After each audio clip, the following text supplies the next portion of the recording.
Miel. Lecture. Concentrez-vous, cercueil, cercueil. Moi, je vais vous faire un café. Il était une fois. Miel. Mots intimes et libres.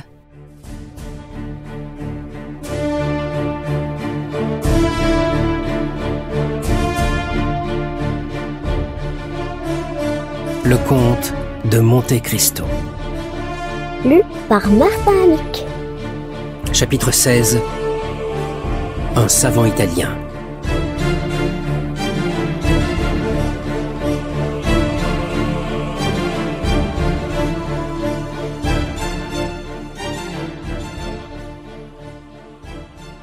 Dantès prit dans ses bras ce nouvel ami si longtemps et si impatiemment attendu et l'attira vers sa fenêtre afin que le peu de jour qui pénétrait dans le cachot l'éclairât tout entier. C'était un personnage de petite taille, aux cheveux blanchis par la peine plutôt que par l'âge, à l'œil pénétrant caché sous d'épais sourcils qui grisonnaient, à la barbe encore noire et descendant jusqu'à sa poitrine. La maigreur de son visage, creusée par des rides profondes, la ligne hardie de ses traits caractéristiques, révélait un homme plus habitué à exercer ses facultés morales que ses forces physiques. Le front du nouveau venu était couvert de sueur. Quant à son vêtement, il était impossible d'en distinguer la forme primitive, car il tombait en lambeaux.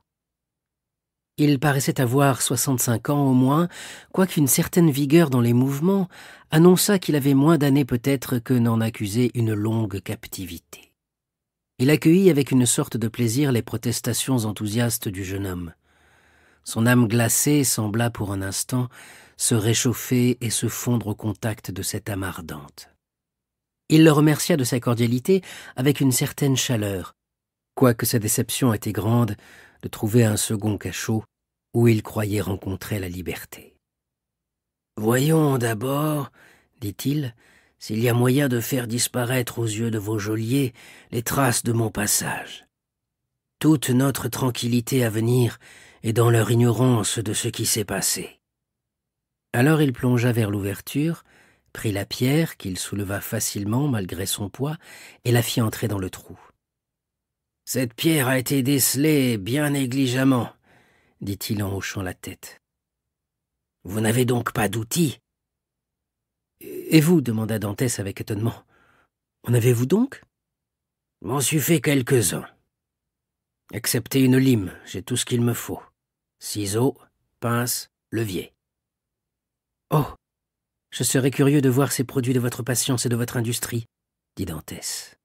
« Tenez, voici d'abord un ciseau. » Et il lui montra une lame forte et aiguë, emmanchée dans un morceau de bois de hêtre. « Avec quoi avez-vous fait cela ?» demanda Dantès. « Avec une des fiches de mon lit. C'est avec cet instrument que je me suis creusé tout le chemin qui m'a conduit jusqu'ici. 50 pieds à peu près. »« 50 pieds !» s'écria Dantès avec une espèce de terreur. « Parlez plus bas, jeune homme. Parlez plus bas, souvent il arrive qu'on écoute aux portes des prisonniers. »« On me sait seul. N'importe. Et vous dites que vous avez percé 50 pieds pour arriver jusqu'ici ? » ?»« Oui. Telle est à peu près la distance qui sépare ma chambre de la vôtre. Seulement, j'ai mal calculé ma courbe, faute d'instruments de géomètre pour dresser mon échelle de proportion. Au lieu de 40 pieds d'ellipse, il s'en est rencontré 50. Je croyais, ainsi que je vous l'ai dit, arriver jusqu'au mur extérieur, percer ce mur et me jeter à la mer. J'ai longé le corridor contre lequel donne votre chambre, au lieu de passer dessous. Tout mon travail est perdu, car ce corridor donne sur une cour pleine de gardes. « C'est vrai, dit Dantès, mais ce corridor ne longe qu'une face de ma chambre, et ma chambre en a 4. »« Oui, sans doute. Mais en voici d'abord une dont le rocher fait la muraille. Il faudrait 10 années de travail à 10 mineurs munis de tous leurs outils pour percer le rocher. Cette autre doit être adossée aux fondations de l'appartement du gouverneur. Nous tomberions dans les caves qui ferment évidemment à clé, et nous serions pris. L'autre face donne... Attendez donc. Où donne l'autre face ? Cette face était celle où était percée la meurtrière à travers laquelle venait le jour. Cette meurtrière qui allait toujours en se rétrécissant jusqu'au moment où elle donnait entrée au jour, et par laquelle un enfant n'aurait certes pas pu passer, était en outre garnie par 3 rangs de barreaux de fer qui pouvaient rassurer sur la crainte d'une évasion par ce moyen le geôlier le plus soupçonneux. Et le nouveau venu, en faisant cette question, traîna la table au-dessous de la fenêtre. « Montez sur cette table, » dit-il à Dantès. Dantès obéit, monta sur la table et, devinant les intentions de son compagnon, appuya le dos au mur et lui présenta les 2 mains. Celui qui s'était donné le nom du numéro de sa chambre, et dont Dantès ignorait encore le véritable nom, monta alors plus prestement que n'eût pu le faire présager son âge, avec une habileté de chat ou de lézard, sur la table d'abord, puis de la table sur les mains de Dantès, puis de ses mains sur ses épaules. Ainsi courbé en 2, car la voûte du cachot l'empêchait de se redresser, il glissa sa tête entre le premier rang de barreaux et put plonger alors de haut en bas. Un instant après, il retira vivement la tête. « Ah, dit-il, je m'en étais douté. » Et il se laissa glisser le long du corps de Dantès sur la table, et de la table sauta à terre.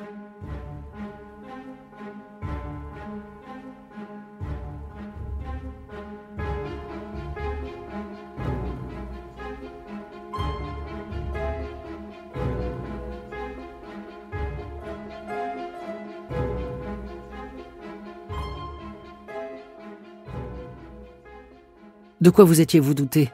demanda le jeune homme anxieux en sautant à son tour auprès de lui. Le vieux prisonnier méditait. « Oui, dit-il, c'est cela. La 4e face de votre cachot donne sur une galerie extérieure, espèce de chemin de ronde, où passent les patrouilles et où veillent les sentinelles. »« Vous en êtes sûr ?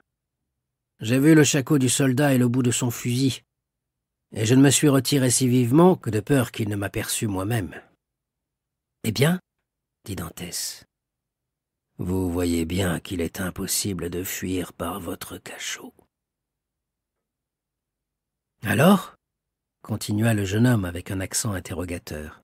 « Alors, dit le vieux prisonnier, que la volonté de Dieu soit faite. » Et une teinte de profonde résignation s'étendit sur les traits du vieillard. Dantès regarda cet homme qui renonçait ainsi, et avec tant de philosophie, à une espérance nourrie depuis si longtemps, avec un étonnement mêlé d'admiration. « Maintenant, voulez-vous me dire qui vous êtes ?» demanda Dantès. « Oh mon Dieu, oui, si cela peut vous intéresser. Maintenant que je ne puis plus vous être bon à rien.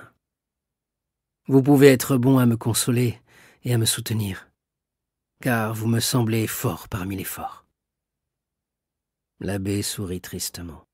« Je suis l'abbé Faria, dit-il, prisonnier depuis 1811, comme vous le savez, au château d'If. Mais j'étais depuis 3 ans renfermé dans la forteresse de Fenestrelle. En 1811, on m'a transféré du Piémont en France.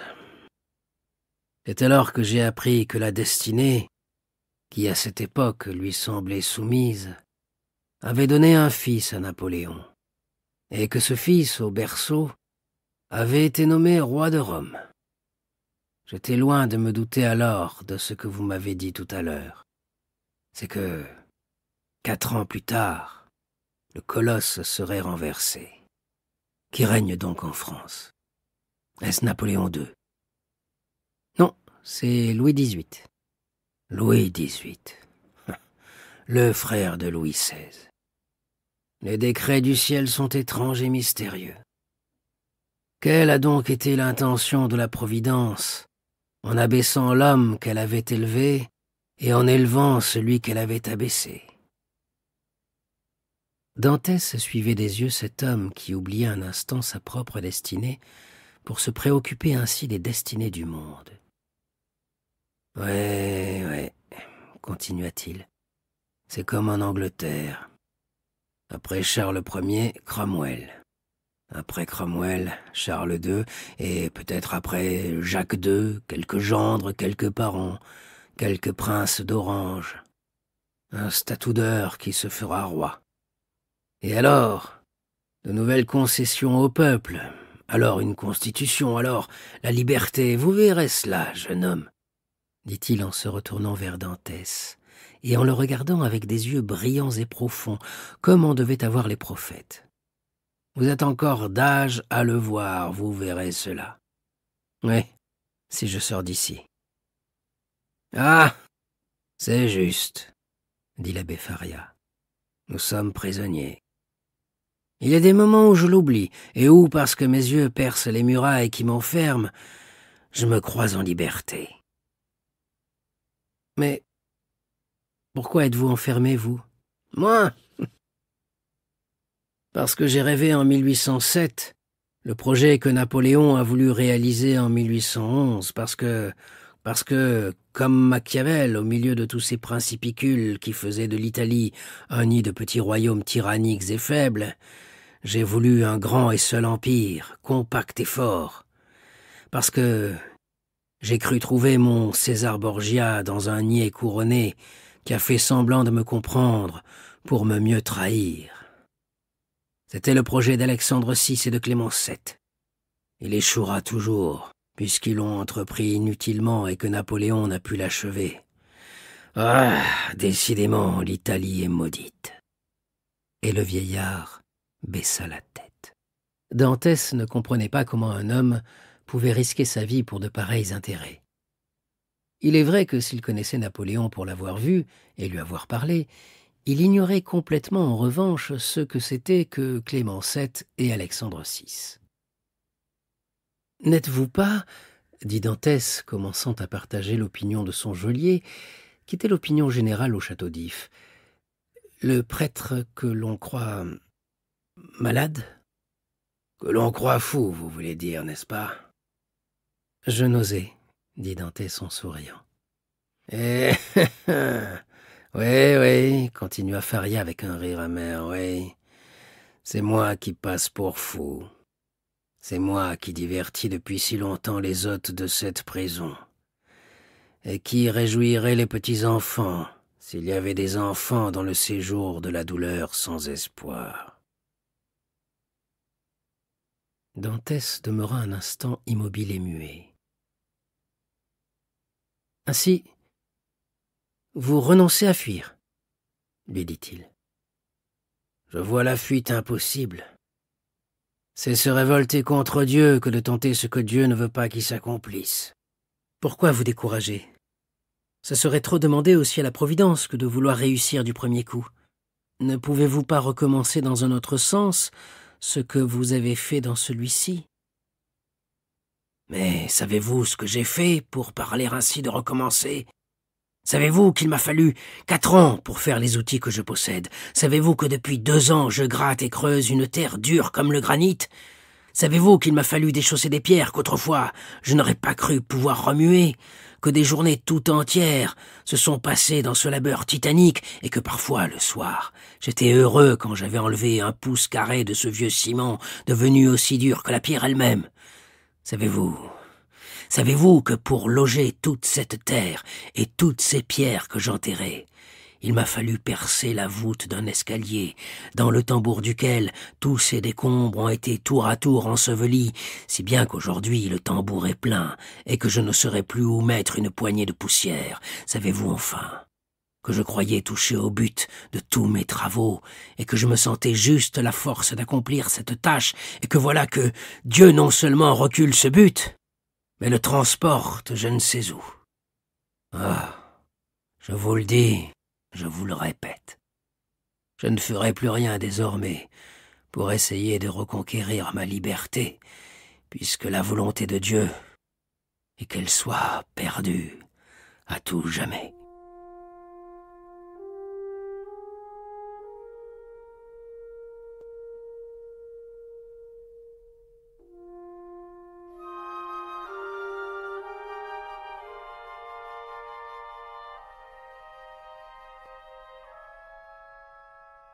Edmond baissa la tête pour ne pas avouer à cet homme que la joie d'avoir un compagnon l'empêchait de compatir, comme il eût dû, à la douleur qu'éprouvait le prisonnier de n'avoir pu se sauver. L'abbé Faria se laissa aller sur le lit d'Edmond, et Edmond resta debout. Le jeune homme n'avait jamais songé à la fuite. Il y a de ces choses qui semblent tellement impossibles qu'on n'a même pas l'idée de les tenter et qu'on les évite d'instinct. Creuser 50 pieds sous la terre, consacrer à cette opération un travail de 3 ans pour arriver, si on réussit, à un précipice donnant un pic sur la mer, se précipiter de 50, de 60, de 100 pieds peut-être, pour s'écraser en tombant la tête sur quelques rochers, si la balle des sentinelles ne vous a point déjà tué auparavant, être obligé, si l'on échappe à tous ces dangers, de faire en nageant 1 lieue, c'en était trop pour qu'on ne se résignât point. Et nous avons vu que Dantès avait failli pousser cette résignation jusqu'à la mort. Mais maintenant que le jeune homme avait vu un vieillard se cramponner à la vie avec tant d'énergie et lui donner l'exemple des résolutions désespérées, il se mit à réfléchir et à mesurer son courage. Un autre avait tenté ce qu'il n'avait même pas eu l'idée de faire. Un autre, moins jeune, moins fort, moins adroit que lui, s'était procuré à force d'adresse et de patience tous les instruments dont il avait eu besoin pour cette incroyable opération qu'une mesure mal prise avait pu seule faire échouer. Un autre avait fait tout cela. Rien n'était donc impossible à Dantès. Faria avait percé 50 pieds, il en percerait 100. Faria, à 50 ans, avait mis 3 ans à son œuvre, il n'avait que la moitié de l'âge de Faria, lui, il en mettrait 6. Faria, abbé, savant, homme d'église, n'avait pas craint de risquer la traversée du château d'If à l'île de Dôme, de Ratonneau ou de Lemaire. Lui, Edmond le marin, lui, Dantès le hardi plongeur, qui avait été si souvent chercher une branche de corail au fond de la mer, hésiterait-il donc à faire 1 lieue en nageant? Que fallait-il pour faire 1 lieue en nageant? 1 heure? Eh bien, n'était-il donc pas resté des heures entières à la mer, sans reprendre pied sur le rivage? Non, non. Dantès n'avait besoin que d'être encouragé par un exemple. Tout ce qu'un autre a fait ou aurait pu faire, Dantès le fera. Le jeune homme réfléchit un instant. « J'ai trouvé ce que vous cherchiez, » dit-il au vieillard. Faria tressaillit. « Vous » dit-il, et en relevant la tête d'un air qui indiquait que si Dantès disait la vérité, le découragement de son compagnon ne serait pas de longue durée. « Vous, voyons, qu'avez-vous trouvé ?» Le corridor que vous avez percé pour venir de chez vous ici s'étend dans le même sens que la galerie extérieure, n'est-ce pas? Oui. Il doit n'en être éloigné que d'une 15aine de pas. Tout au plus. Eh bien, vers le milieu du corridor, nous perçons un chemin formant comme la branche d'une croix. Cette fois, vous prenez mieux vos mesures. Nous débouchons sur la galerie extérieure, nous tuons la sentinelle et nous nous évadons. Il ne faut pour que ce plan réussisse que du courage, vous en avez, que de la vigueur, je n'en manque pas. Je ne parle pas de la patience, vous avez fait vos preuves, je ferai les miennes. Un instant, répondit l'abbé. Vous n'avez pas su, mon cher compagnon, de quelle espèce est mon courage, et quel emploi je compte faire de ma force. Quant à ma patience, je crois avoir été assez patient en recommençant chaque matin la tâche de la nuit, et chaque nuit la tâche du jour. Mais alors écoutez-moi bien, jeune homme. C'est qu'il me semblait que je servais Dieu en délivrant une de ces créatures qui, étant innocente, n'avait pu être condamnée. Eh bien, demanda Dantès, la chose n'en est-elle pas au même point, et vous êtes-vous reconnu coupable depuis que vous m'avez rencontré, dites? Non, mais je ne veux pas le devenir. Jusqu'ici, je croyais n'avoir affaire qu'aux choses. Voilà que vous me proposez d'avoir affaire aux hommes. J'ai pu percer un mur et détruire un escalier, mais je ne percerai pas une poitrine et ne détruirai pas une existence. Dantès fit un léger mouvement de surprise. « Comment ?» dit-il. « Pouvant être libre, vous seriez retenu par un semblable scrupule ?»« Mais vous-même, dit Faria, Pourquoi n'avez-vous pas un soir assommé votre geôlier avec le pied de votre table, revêtu ses habits et essayé de fuir? C'est que l'idée ne m'en est pas venue, dit Dantès. C'est que vous avez une telle horreur instinctive pour un pareil crime. Une telle horreur que vous n'y avez même pas songé, reprit le vieillard. Car dans les choses simples et permises, nos appétits naturels nous avertissent que nous ne dévions pas de la ligne de notre droit. Le tigre qui verse le sang par nature, dont c'est l'état, la destination, n'a besoin que d'une chose, c'est que son odorat l'avertisse qu'il a une proie à sa portée. Aussitôt, il bondit vers cette proie, tombe dessus et la déchire. C'est son instinct, et il y obéit. Mais l'homme, au contraire, répugne au sang. Ce ne sont point les lois sociales qui répugnent au meurtre. Ce sont les lois naturelles. Dantès resta confondu. C'était en effet l'explication de ce qui s'était passé à son insu dans son esprit, ou plutôt dans son âme, car il y a des pensées qui viennent de la tête et d'autres qui viennent du cœur. Et puis, continua Faria, depuis tantôt 12 ans que je suis en prison. J'ai repassé dans mon esprit toutes les évasions célèbres. Je n'ai vu réussir que rarement les évasions.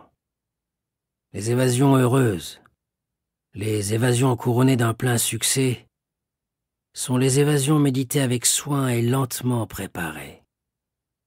C'est ainsi que le duc de Beaufort s'est échappé du château de Vincennes, l'abbé du Bucquois du Fort-l'Évêque et Latude de la Bastille. Il y a encore celles que le hasard peut offrir. Celles-là sont les meilleures. Attendons une occasion, croyez-moi. Et si cette occasion se présente, profitons-en.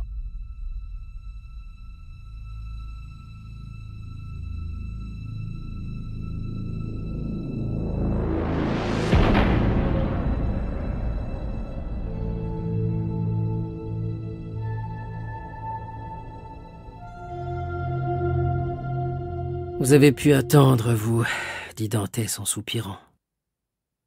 Ce long travail vous faisait une occupation de tous les instants.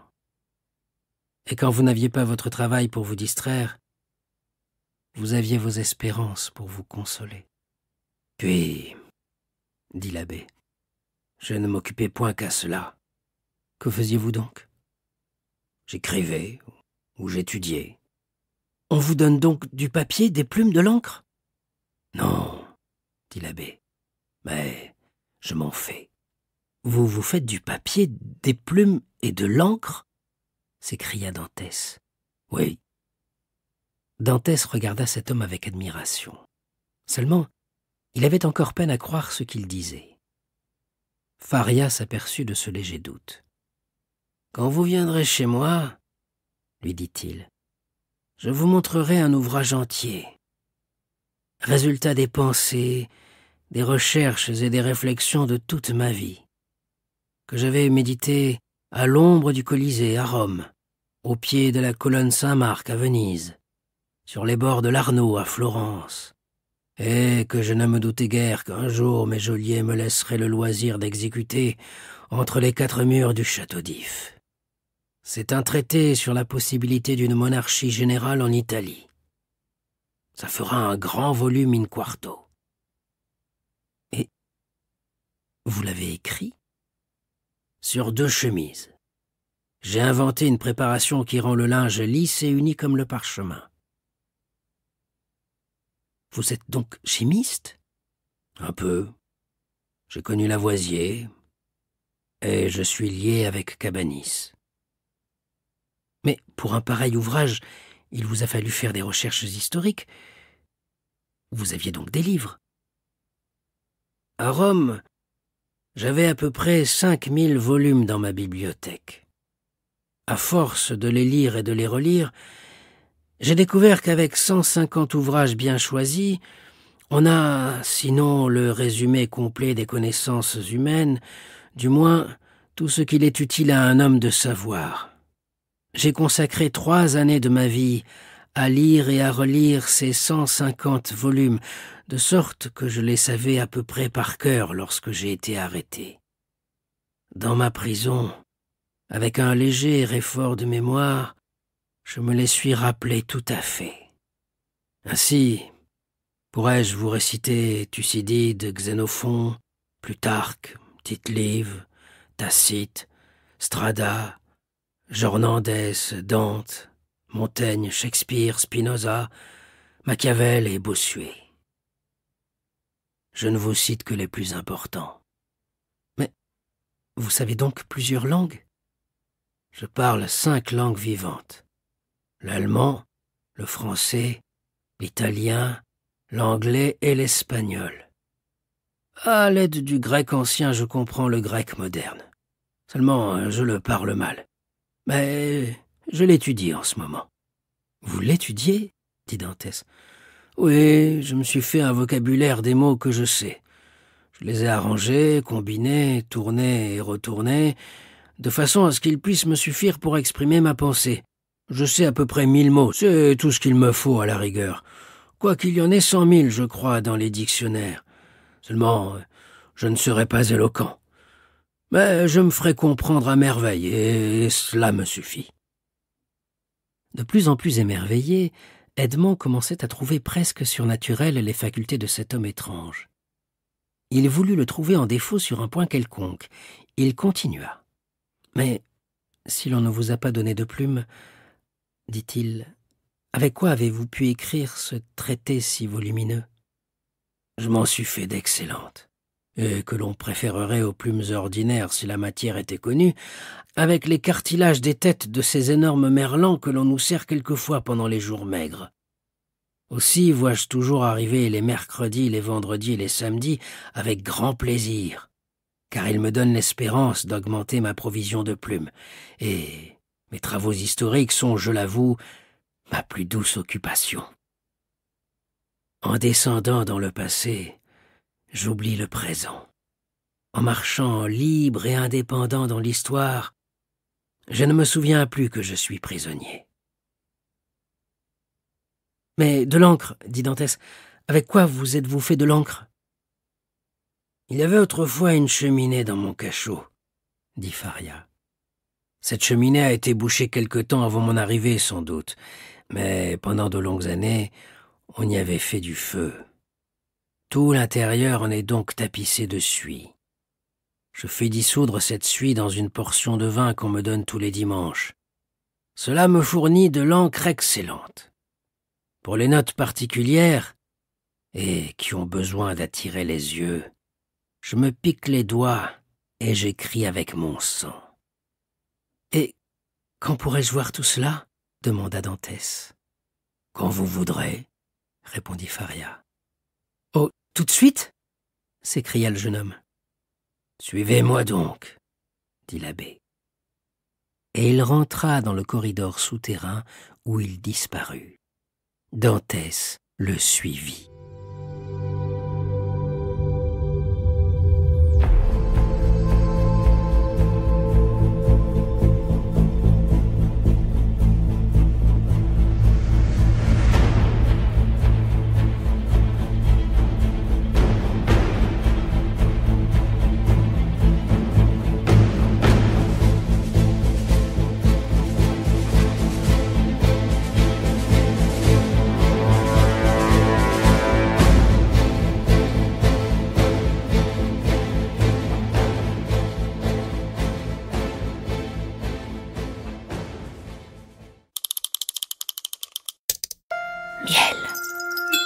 Mots intimes et libres.